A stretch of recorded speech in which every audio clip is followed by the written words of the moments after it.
Hello, everyone. So today we're going to take a look at the Transformers War for Cybertron Siege Autobot Springer. So this will be the first War for Cybertron figure that I will be doing a review. So since this will be the first, let me let me show you the box first. So let's put Springer to the side for now, and let's have a closer look. So the front is basically a standard front of the box. Just shows the Siege Warfare Cybertron trilogy, the name of the bot, and of course you can see him here if it's inside the box. On this side we have a big picture of Springer here in battle action with his two swords in his hands, and below it it says Voyager class. At the back it shows him in his robot mode, and of course Springer is a triple changer, so it shows him his Cybertronian vehicle mode and his Cybertronian helicopter mode. And on this side, this is a homage to the Siege series, where you can see the Ark leaving Cybertron and some of the Autobots on the background. So yeah, that's it for the box. Let's take a closer look at Springer himself. So here we have Springer with all of his accessories that are included. So let's take a look at the accessories. First off, this is the rotating mechanism for his helicopter blades. So it spins properly. So it attaches to his back. So this is where I just store it. You just attach it there, and yeah, it spins freely. Then up next we have the two blasters. So these two blasters are pretty standard, but they can be combined. This one has a peg hole in there, which you can put the nozzle of the other gun for it to combine into a bigger gun. So of course you can let Springer hold it in his hands, or there are peg holes in his shoulders. This is where I like to store them, so let me put them in first. So they will look like he has guns on his shoulders. So really awesome there. But there are also peg holes here in his back where you can store them if you don't want them showing in his front.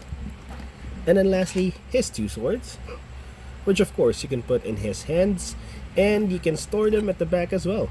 There are pegs here on the sides of the backpack, which you can conveniently fit the peg hole in the hilt of the swords. So yeah,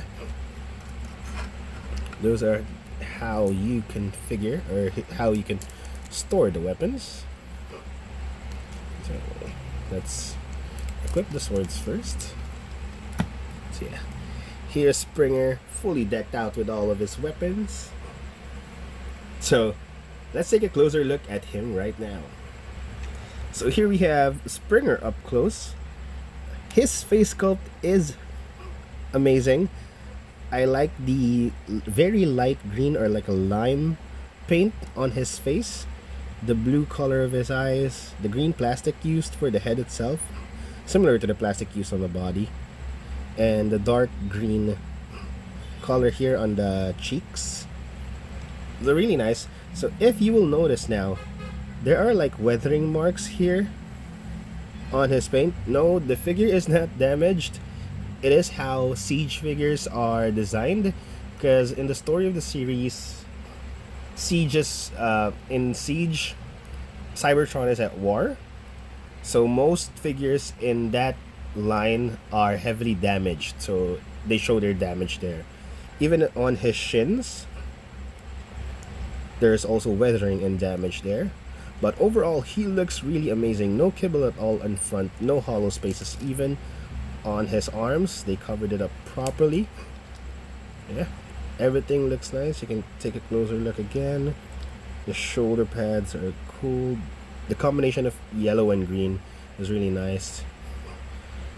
The Autobot logo stands out in the middle in a color red. Yeah, The legs look proportioned enough, which is really cool. What I don't like are this one. It's kind of weird to have like the shins sticking out like that, and they're really thin compared to the rest of the foot. And at the back, you can see all of the kibble parts. So this is the issue, the back of the legs. I wish they could have done something to cover this up. But aside from that, the rest of the back looks good, looks clean. Yeah, if you just remove this, I prefer not removing it because we'll eventually put the blades there anyway. So yeah, that's a closer look. Oh, by the way, one of my issues on this figure, everything is amazing on this figure except for the knees. So the knees, there are transformation joints on the knees. So if you're posing him and you want to bend his knees, if you casually try to bend his knee, that happens. So the transformation joint dislocates instead of like bending the knee itself. So if you want to pose him while bending his knee, I suggest you put a finger on the back to keep the transformation joint from detaching itself, and then just bend the knee properly, just like that. So probably a QC issue there. Yeah, look how easy that is. But if you should put something on the back in order to bend the knee properly. So yeah, let's take a look now at articulation. So for the head can look slightly down, slightly up. It can look sideways. Shoulders can move to the side this much. Can move the full 360, I think. Or no, it cannot, unfortunately. Just that far. Bicep swivel. Is there bicep swivel? No bicep swivel, unfortunately. Oh no, sorry, there is. It's just hindered by the shoulder pads. There is a bicep swivel. Elbow can bend a little bit more than 90. And wrist swivel is also there. Waist, there is an uncompromised waist swivel. For the legs, it can kick sideways that far, forwards that far, and backwards this far. Thigh swivel, there is the knee bend. So it bends pretty far, which is really cool. Lets you put him in dynamic poses. And then the toes, they can move forward a little bit. This is because of transformation. And of course, there's an ankle pivot, which is really nice. So yeah, let's head on to size comparisons.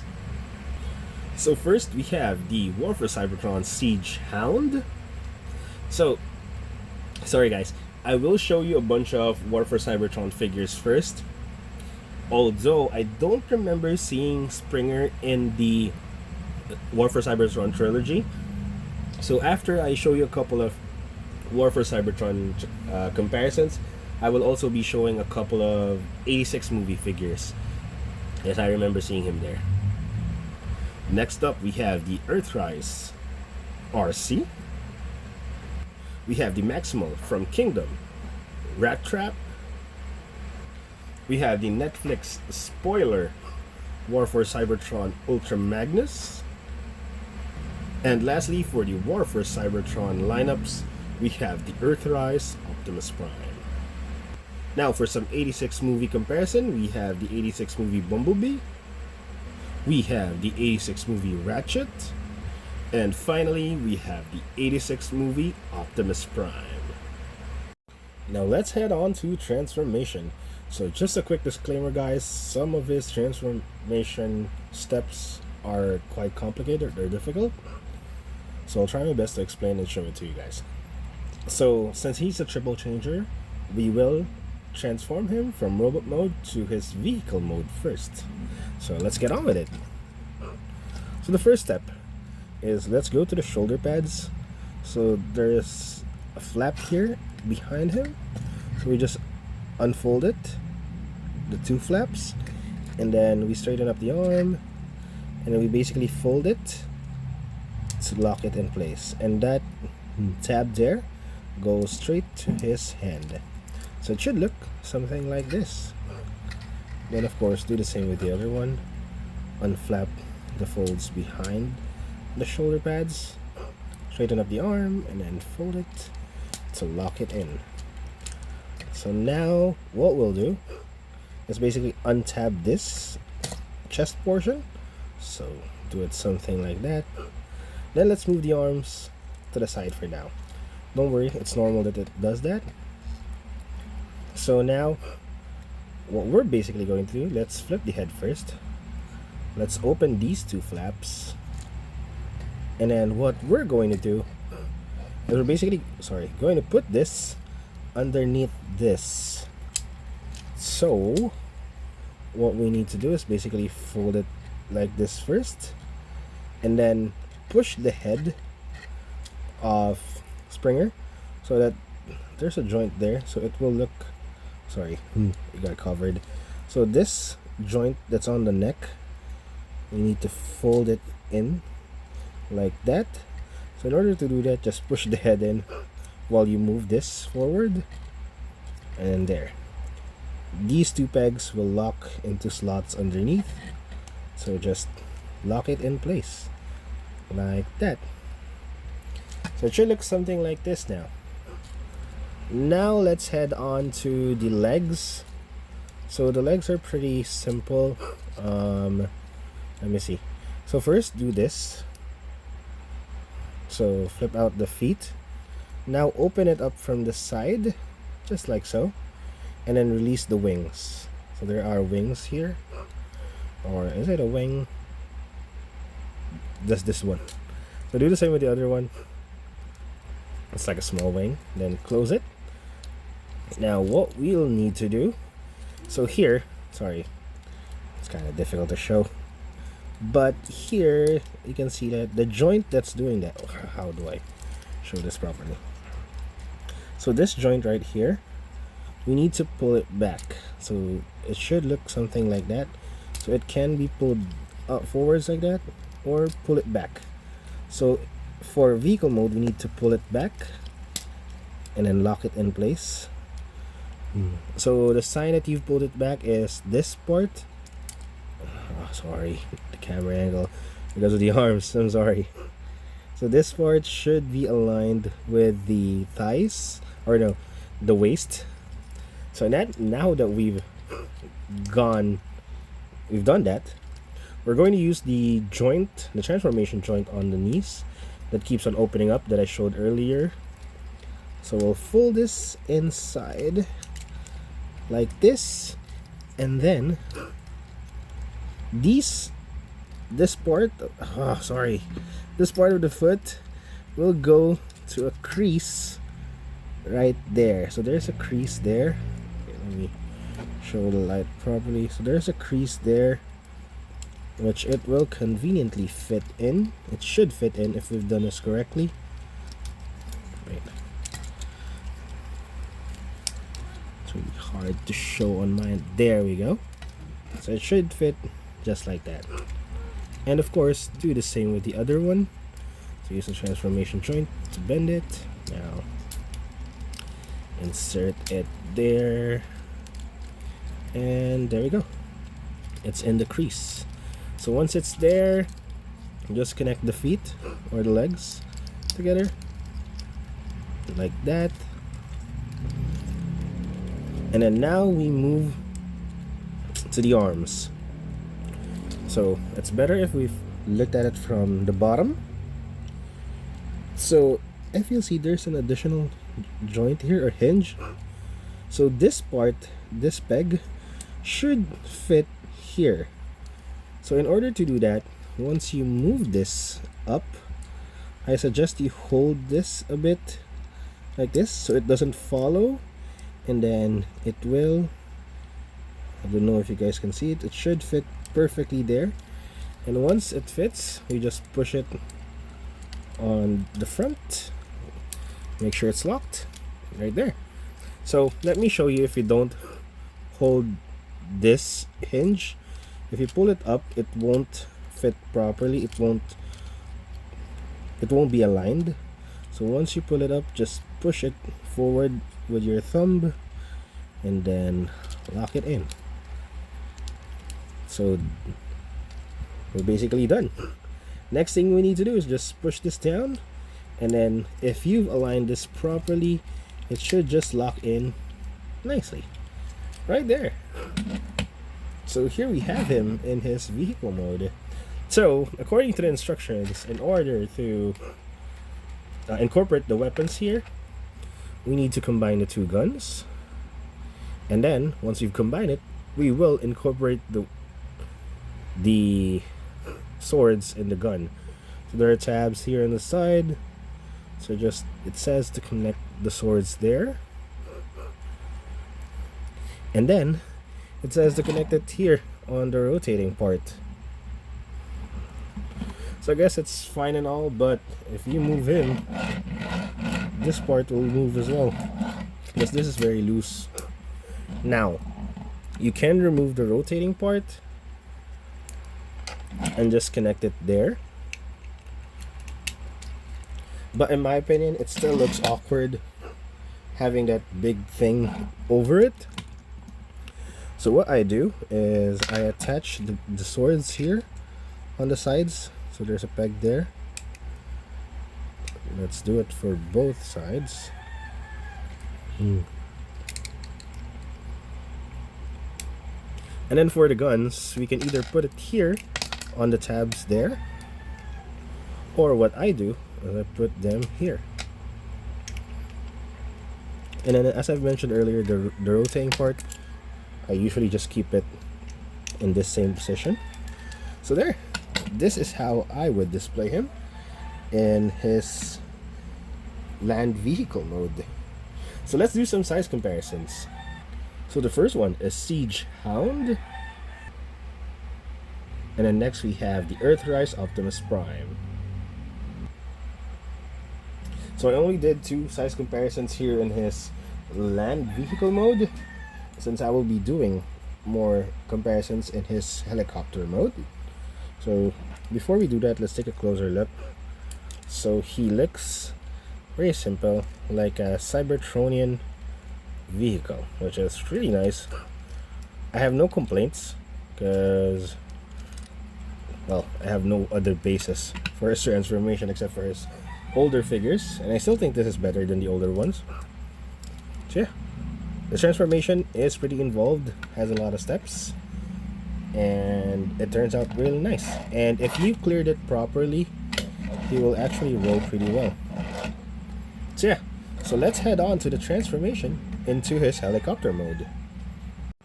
So in order to transform him to helicopter mode, first we remove the top, or we detach the top, then we detach the arms, then we detach the legs. Let's detach those first, and then do we need to, oh, we don't need to pull this back, we just have to rotate the legs outwards. So do this, just attach it a little bit, then rotate it outwards. So it should look something like this. Now what we'll do is basically extend the head, or the front part, through that joint that I showed, this joint that I showed earlier. So like that. Oh, sorry, I hit the camera. Then how do we do this? Let's rotate. No, sorry, my bad.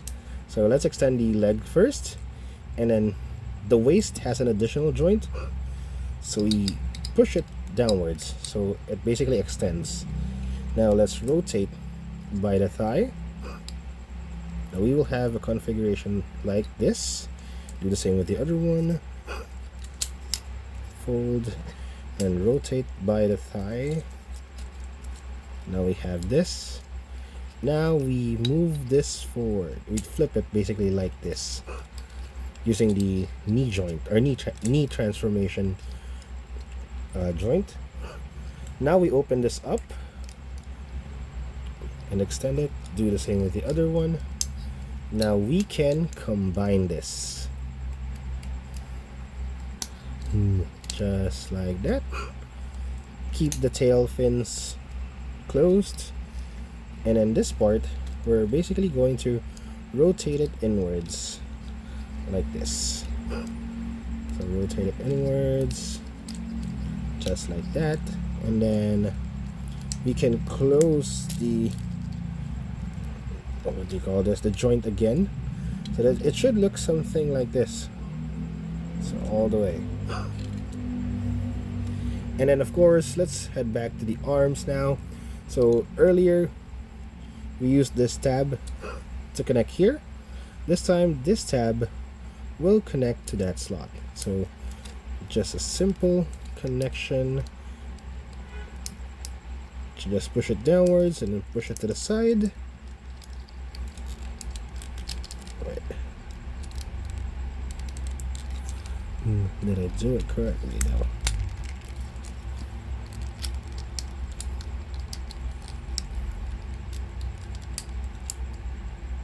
Oh, sorry. Gotta do one more thing. Forgot that part. On the hands. So let's open this up first. Now we extend this like extra wing here, and then we basically pull it outwards. So once we've pulled it, we rotate it and then lift it back in and then close it back. So it should look something like this. Now do the same for the other one. Open the arm, unflap the wing, pull it outwards, pull it outwards. I can't pull it. There, rotate, and then close it back in. So the arm should look like this. Now we can tab it in. Sorry, we will tab it in this tab.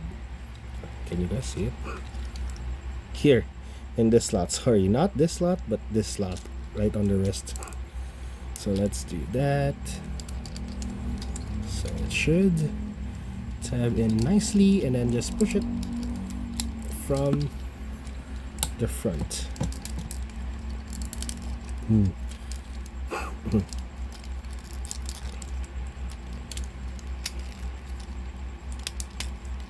There. I'll do the same with the other one.